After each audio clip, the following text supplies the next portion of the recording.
And it has to do with how we can provide resources and opportunities like education, like public transportation, et cetera, to the larger groups of people. And yet there's a lot of debate about how we can structure a fair and reasonable mechanism to achieve that. For example, one of the very highly contested items is the affirmative action, the California ACA-5 bill. And I wonder, maybe from an overall perspective, Andrew, and a specific California measure, Evan, what are the things we can do to approach improving social mobility and these specific measures, if you would?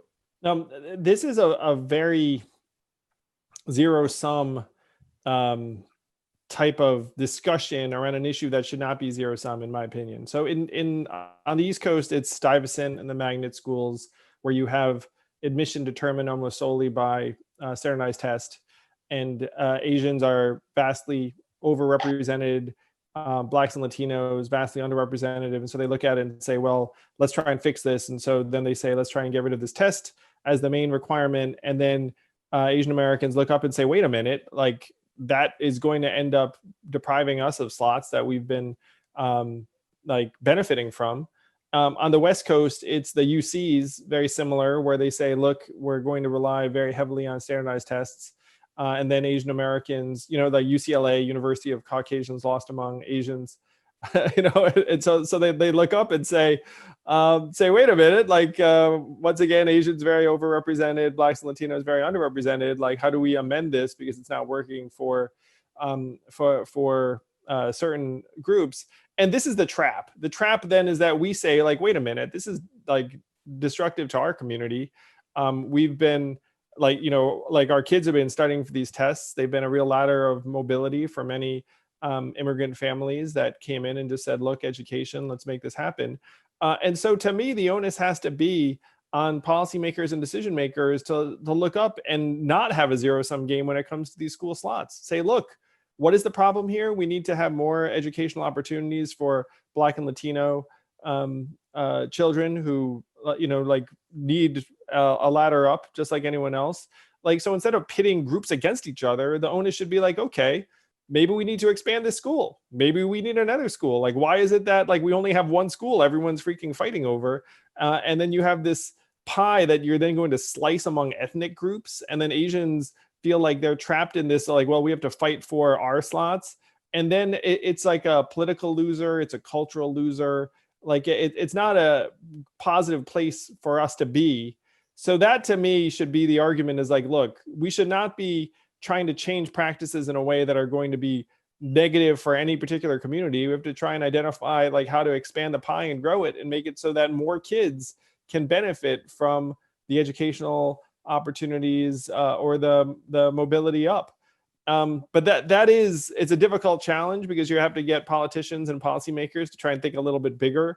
But that is where we need to drive them, because no one wants to be in a position where it's literally like, hey, our kids versus your kids. Like that's a very, very negative discussion for us to be having. And it's something you in many ways you can't win. Right. I agree with you. It's toxic to see it in a way that it's a zero-sum game. Evan, would you like to mention something about what's been happening with the ACA progress? Yes. So in California, this is front and center. Likely Californians will have an opportunity to vote on a repeal of Proposition 209, which was passed in 1996. Proposition 209 forbids government to factor in race and sex in government contracting, admissions alike. So this is essentially affirmative action. Should California allow for affirmative action again? And we just voted on it in this California state legislature. And if it passes the Senate, it'll go before the electorate and the voters. But let's have this, and I posted about it. I welcome all of you to take a look at my comments on the assembly floor, in which I said it was very difficult and painful conversation for me to have, because of the fact that this is fraught with political peril for me in the district I represent in Silicon Valley, in which a majority of the people vocalized opposition for this. But my vote was about a vote of conscience. And let us recognize what this is about: fear of loss. This is about power. This is about race and how we share power collectively.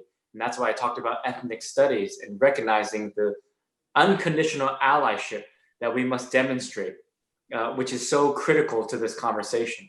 But yes, this will be front and center. And you're absolutely right. I saw about some of the comments that we need to increase the pie, not limited fighting for the crumbs, but increasing it. But this is also related to that of how society focuses on crime. And because think about this, the California state, because of the voters and 3 strikes, tough on crime, because of a vote of the electorate at the ballot box, we are forced to put more individuals in our correctional system. And so by default, we're spending more money on putting people in prison than in educating them. Close to $60,000 to incarcerate someone for 1 year and only $20,000 to educate them for 1 year. But we're doing that because of 3 strikes laws that, by the way, was a vote of the people. But these are intrinsic and related. They are connected as to the budget reflecting our values. And that's a frank conversation that we must also have. We cannot have a conversation about in isolation about education and inequities without talking about the other systemic problems of housing, healthcare, public safety. These things are all connected. But again, where is the voice and what is the voice of the Asian Pacific Islander community? And the statistics are inconclusive because some we've seen since 1996, some of the UC systems have gone up, some have gone down. But finally, let me just say, this was passed in 1996. A lot has changed since 1996. I was 13 years old in 1996, and I said I was still dating women in 1996. So much has changed since 1996. So should we not allow for a new generation to think about the obligations of our collective society? And that will be likely before the voters in California this November.